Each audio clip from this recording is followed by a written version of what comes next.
Working to be in a position to act on the left-sided centre-back. Mark, can you fill us in on all the details? Because this broke in the last hour or so. Yeah, this could be another significant signing for Mikel Arteta over the course of this window. Arsenal fans saying, defender? What, another one? He loves signing defenders, although they're obviously in a much healthier position with regards to strikers, wingers, attack-minded midfielders. So actually, the Arsenal fans will be a little bit more relaxed when money is being spent in this situation. And again, it could be significant investment as well, because Sky Germany are reporting the player, who's 23 years old at Leverkusen, has a release clause of 60 million euros, which is around 52 million pounds. So it's obviously going to be a sizable deal to get done. Doesn't mean that's what Arsenal are going to pay, but that's the starting point really for any conversation. Well, you might want to pay 30 or 40, but actually his release clause is 60 million euros. So therefore, we're going to want to get as close to that as possible. The thing that is currently on Arsenal's side is the fact the player has made it quite clear that he wants to join a Premier League club, and Arsenal is his destination of choice. So, yeah, one to keep an eye on. We know that Arsenal are in the market for left-sided central defenders, of which he is one. He brings versatility as well, but absolutely a player that Arsenal are targeting on this Monday morning with, a week to go. Kevin, how good is he? And would you be surprised if Bayer Leverkusen let him go, considering the number of players that Erik ten Hag has seen depart the football club this summer? Well, they don't have much choice if somebody does match that release clause. I know Mark's saying about an element of negotiation, but actually, if you look at what he's achieved already and the amount of experience he has, I think Leverkusen are justified in sticking to that release clause if they do, because this is a player that was a key part of Xabi Alonso's team in terms of winning the double in Germany. He can play centre-back, but he can also play left-back, and what he often does is he plays both, because if you look at the way that Xabi Alonso's teams tended to work, what you'd have is that Hincapie would come in from that left-hand side, and you'd see Jeremy Frimpong fly up that side. Hincapie would lock down the left while Alex Grimaldo moved into midfield. So he's very tactically aware, he's a very smart player, super aggressive as well. I think he could deal with the physicality of the Premier League. I think it's an excellent signing, and this is a real market opportunity for Premier League clubs. Are you surprised that Arsenal would be looking to sign him in this transfer window, considering what they've done over the last few transfer windows, building so much depth in that squad when it comes to every area of the pitch? If Ben White's injured, Timber comes in. If Martin Skelly's not playing, you've got Calafiori there, and you've got the two centre-backs there. Christian Mosquera's come in this summer. But as you say, does this represent a market opportunity that a club like Arsenal simply can't turn down? Yeah, I think that's fair to say. And what knocked them over last season? Injuries. We've already seen Ødegaard had a knock at the weekend, Saka had a knock at the weekend. Obviously, that's in an attacking sense. But you need that depth in all areas. What Hincapie does is he covers two positions. We know Mikel Arteta loves that.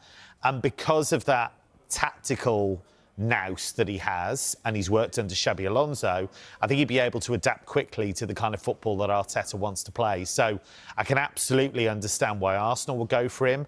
Can understand why a lot of Premier League clubs might be interested, to be honest. And there's been reports that Spurs have an interest in signing the player. Mark, would you be surprised if Arsenal bring in another defender this summer?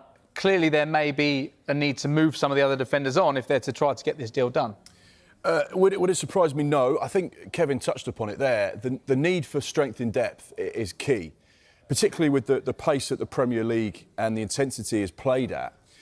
These managers want depth in their squad. They want players that can rotate. They want to think about going to the latter stages of the cup competitions. The Champions League, in its extended format, now has 8 matches as a minimum in the group stages. It could be 12, 14, 16, depending on how far you progress in the competition. On top of the Premier League, the League Cup and the FA Cup, even a squad player is probably going to start 20, 25 games a season, based on a club like Arsenal that are going to play between 55 and 60 games if their season goes to plan.